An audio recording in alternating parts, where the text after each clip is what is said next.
I was really skeptical about these black bean brownies, but let me show you how chocolatey and fudgy they actually turned out, even with a few unusual ingredients. To make these guilt-free, healthy brownies, take a small bowl and add 1 tablespoon of flax seeds. Pour in 3 tablespoons of warm water and leave it to soak while you get the rest of the ingredients. Next, add 1 15-ounce can of drained and rinsed black beans to a blender or food processor. Then add half a cup of unsalted almond butter. Next, add 1/4 cup of almond flour. And then add 1/4 cup of cocoa powder. Next, add the soaked flax seeds. And then add half a cup of maple syrup for sweetness.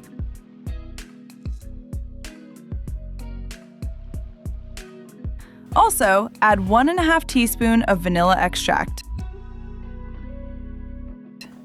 Next, add 1/4 teaspoon of baking powder.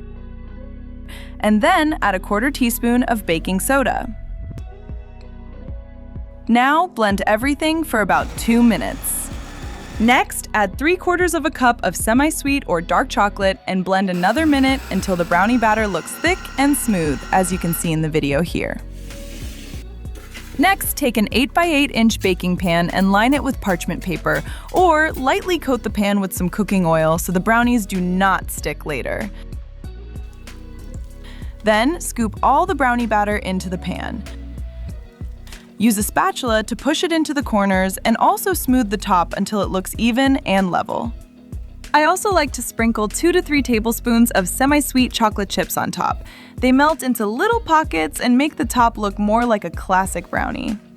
Bake the black bean brownie in the preheated oven at 350 degrees Fahrenheit or 175 degrees Celsius for about 25 minutes until the top is set and the edges look firm. This brownie tastes rich and chocolatey with a deep cocoa flavor. The texture is very fudgy and moist, not cakey at all. Most people cannot really taste the black beans, especially if you rinse them well and blend the batter until it is smooth. It feels slightly denser than a classic brownie, but in a good way. If you like delicious and healthy brownie recipes, check out my sweet potato brownie recipe here next. It tastes rich and sweet, even though it is low in sugar. Check it out now!